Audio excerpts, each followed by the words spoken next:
Hello everyone, welcome to our channel Access Academy online platform, a way of entering or reaching a destination. आजचा session मी आज अशा विद्यार्थ्यांसाठी आणलेला आहे की ज्यांना स्पर्धा परीक्षेमधील उच्चांक गाठायचा आहे किंवा स्पर्धा परीक्षेमध्ये भरभरून यश मिळवायचं आहे. परंतु स्पर्धा परीक्षेचं यश हे असंही मिळत नाही. प्रथमतः भरपूर कष्टासह किंवा सुरुवातीपासून स्पर्धा परीक्षेच्या मागे लागणं गरजेचं असतं. त्यासाठीचाच मी आजचा सेशन घेऊन आलेली आहे. बघा, फर्स्ट ऑफ ऑल आपल्याला जर स्पर्धा परीक्षेमध्ये यश गाठायचं असेल तर आपल्याला अगदी लहान वर्गापासून आपल्याला त्याचे प्रयत्न सुरू करावे लागतात. मग तुम्हाला माहितच असेल की पूर्वी काय व्हायचं तर आपल्याला पहिली ते चौथी या वर्गांसाठी अनेक वेगवेगळ्या स्पर्धा परीक्षा असायच्या, शालेय स्पर्धा परीक्षा असायच्या. त्यानंतर इयत्ता 5वी मध्ये आपल्याला अशीच एक स्पर्धा परीक्षा, स्कॉलरशिप नावाची एक स्पर्धा परीक्षा आपल्याला देण्यात येते. अशीच एक शालेय स्पर्धा परीक्षेचं डिस्क्रिप्शन मी बोर्डवर मांडलेलं आहे. बघा कोणती आहे ती एक्झाम, तर बघा NMMS आणि त्याची स्कॉलरशिप बघा 48,000 रुपये त्याची स्कॉलरशिप आहे. आणि ही स्कॉलरशिप मिळवण्यासाठी काही क्रायटेरिया ठरलेले आहेत. 48,000 रुपये तुम्हाला कधी मिळणार आहेत तर ह्या काही अशा एक्झाम्स आहेत त्या तुम्हाला द्यायच्या आहेत आणि ही स्कॉलरशिप तुम्हाला मिळवायची आहे. आता पुढे बघा, आता ही स्कॉलरशिप मिळवण्यासाठी आपल्याला काय काय करावं लागणार आहे तर फर्स्ट ऑफ ऑल बघा की NMMS चा अर्थ काय आहे, याचा फुल फॉर्म काय आहे तर बघा national means cum merit scholarship means what, आर्थिक दुर्बल घटक हा त्याचा फुल फॉर्म आहे. म्हणजे आर्थिक दुर्बल घटक अशा विद्यार्थ्यांसाठी केंद्र शासनाने ही परीक्षा राबवलेली आहे. बघा, आता तुम्हाला प्रश्न पडला असेल की बाबा एवढी स्कॉलरशिप आपल्याला मिळणार आहे, NMMS ही परीक्षा 8वीच्या वर्गासाठी आहे, तर याच्यामध्ये आणि आपल्याला कोणत्या गोष्टी कराव्या लागणार आहे तर बघा काही प्रश्न आहेत ते मी प्रश्न मांडलेले. बघा, परीक्षा कोणत्या इयत्तेसाठी असणार आहे आणि परीक्षा देण्यासाठी पात्रता काय असणार आहे. नेक्स्ट बघा काय आहे तर त्याचा अभ्यासक्रम काय आहे आणि त्यांचं गुणांचं मार्किंग कसं केलेलं आहे. थर्ड आहे पेपर पॅटर्न कसा आहे. ह्या अनेक प्रश्नांची उत्तरं ह्या व्हिडिओच्या मार्फत मी सोडवण्याचा प्रयत्न करणार आहे. बघा, पहिल्यांदा काय तर परीक्षा कोणत्या इयत्तेसाठी असणार आहे. मगाशीच मी सांगितलं होतं की ही परीक्षा केंद्र शासनानं इयत्ता 8वीच्या वर्गासाठी आयोजित केलेली आहे. आता यासाठी पात्र विद्यार्थी कोण असणार आहेत तर ज्या पालकांचे उत्पन्न 3.5 लाखाच्या आत असेल, 3,50,000च्या आत ज्या पालकांचे उत्पन्न आहे असेच विद्यार्थी या परीक्षेचा फॉर्म फिलअप करू शकतात. म्हणजे इथं उत्पन्न तुमचं ग्राह्य धरलं जातं. त्यानंतर अजून एक गोष्ट काय आहे तर तुम्ही जेव्हा 7वीत असता आणि 7वीचं जेव्हा रिझल्ट लागतो त्या रिझल्ट मध्ये तुम्हाला 60% पर्सेंटेज मिळाली पाहिजे आणि तेव्हा तुम्ही इयत्ता 8वीच्या वर्गात आल्यावरती ह्या परीक्षेस तुम्ही पात्र होता. दुसरी महत्वाची गोष्ट काय बघा तर अभ्यासक्रम काय आहे आणि यांचं ह्या अभ्यासक्रमासाठी गुणांचं मार्किंग कसं केलेलं आहे. तर यासाठी काय आहे तर इयत्ता 7वीच्या वर्गातील 20% अभ्यासक्रम असतो आणि इयत्ता 8वीच्या वर्गातील 80% अभ्यासक्रम ह्या परीक्षेसाठी ग्राह्य धरला जातो. पुढचा बघा काय प्रश्न आहे तर पेपर पॅटर्न कसा असतो. तर NMMS या परीक्षेसाठी 2 पेपर असतात, पेपर 1 आणि पेपर 2. पहिला पेपर जो असतो तो असतो मॅट आणि दुसरा पेपर जो असतो तो असतो सॅट. असे 2 पेपर आपल्याला या परीक्षेसाठी द्यावे लागतात. आता ओव्हरऑल याचं मार्किंग कसं असतं तर दोन्ही पेपर 180 गुणांसाठी विचारले जातात. त्यातील पहिला पेपर जो असतो तो 90 मार्कासाठी विचारला जातो आणि सेकंड पेपर आहे तो 90 मार्कासाठी विचारला जातो. असे टोटल 180 मार्काचे दोन्ही पेपर इथं तुम्हाला द्यावे लागतात. आता फर्स्ट ऑफ ऑल बघा पहिला पेपर मध्ये काय काय आहे बघा तर पेपर 1 हा मॅट असतो. मॅट मीन्स व्हॉट तर मेंटल अबिलिटी टेस्ट. आणि हा जो पेपर आहे तो पेपर संपूर्ण MCQज असतो. आणि मेंटल अबिलिटी टेस्ट म्हणजे काय तर बौद्धिक क्षमता चाचणी. याच्यामध्ये बघा तुम्हाला काय केलेलं आहे तर मॅट पेपर मध्ये संपूर्ण पेपर हा तुम्हाला तुमच्या बौद्धिक क्षमतेवर सोडवावा लागतो. तर्कसंगतीचा वापर करून प्रॅक्टिस करून हा पेपर तुम्हाला सोडवावा लागतो. आता याच्यामध्ये पण डिवाइड केलेला आहे बघा तर हा पेपर टोटली तुम्हाला 90 मार्कासाठी विचारला जातो. पेपरचं मार्किंग किती आहे? 90 आहे. तर या 90 मार्कासाठी तुम्हाला 90 प्रश्न विचारले जातात. म्हणजे काय? तर एका मार्कासाठी तुम्हाला एक प्रश्न इथं विचारला जातो. आता बघा, हा पेपर सोडवण्यासाठी वेळ किती दिलेला आहे? तर वेळ आहे 90 मिनिटांचा.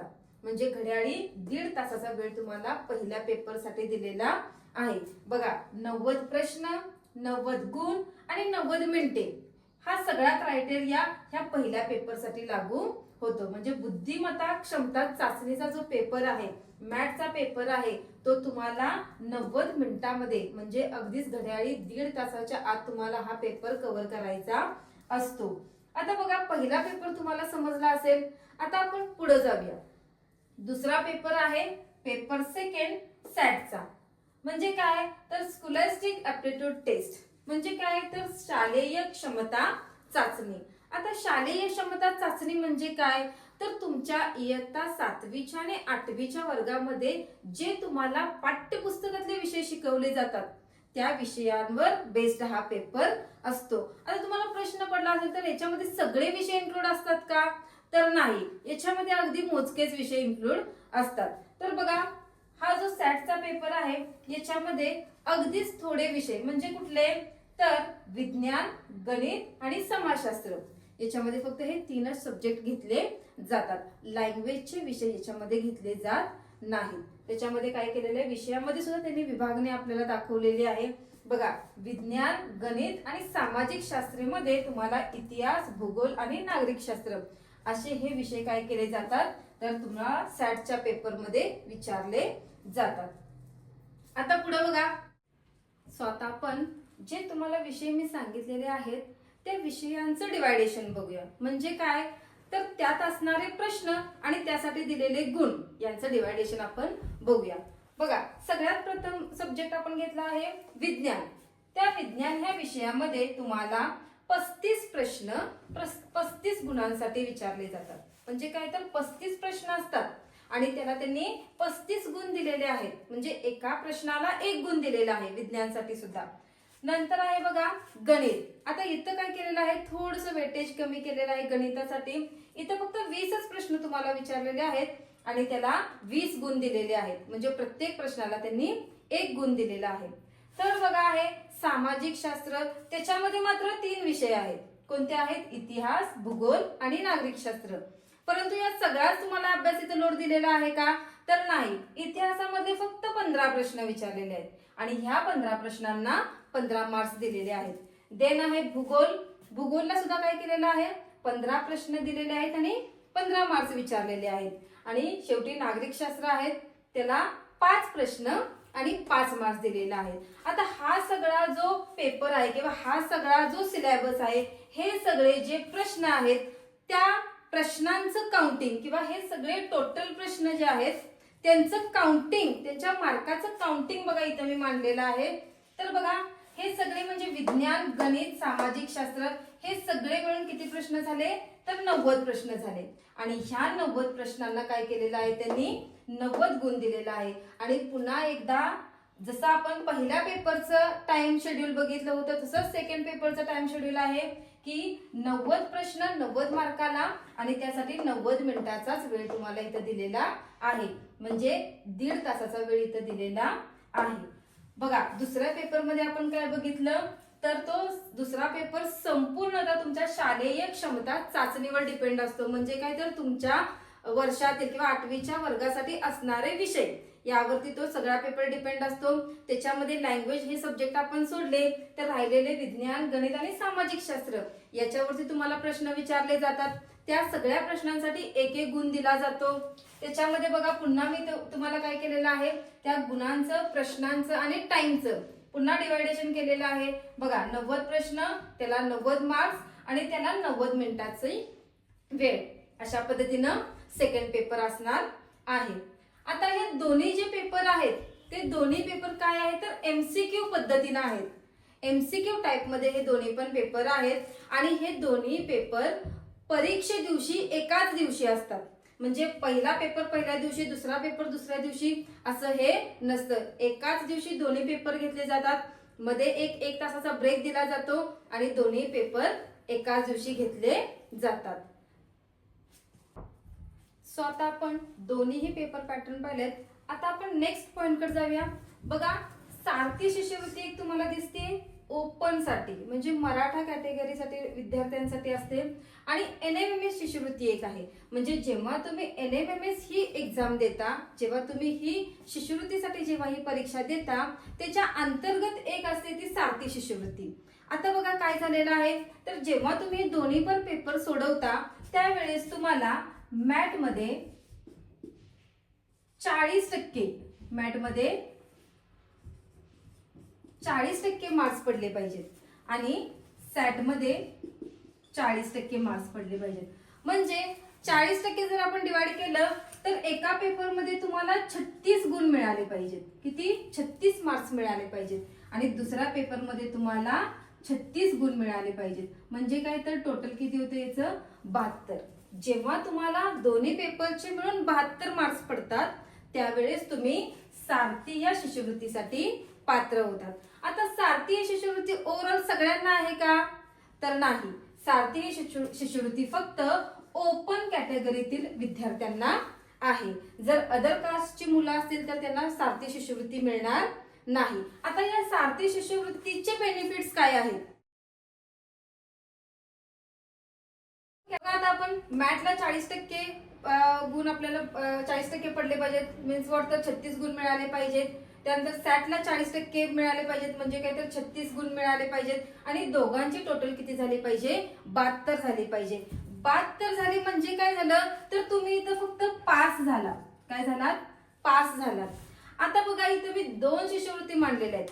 आता सारथी शिष्यवृत्ती कोणासाठी आहे, तर ओपन कॅटेगरीतील मुलं जी आहेत की ज्यांना 72 मार्क्स पडलेले आहेत, यांना काय होते, ही सारथी शिष्यवृत्ती यांना प्राप्त होते.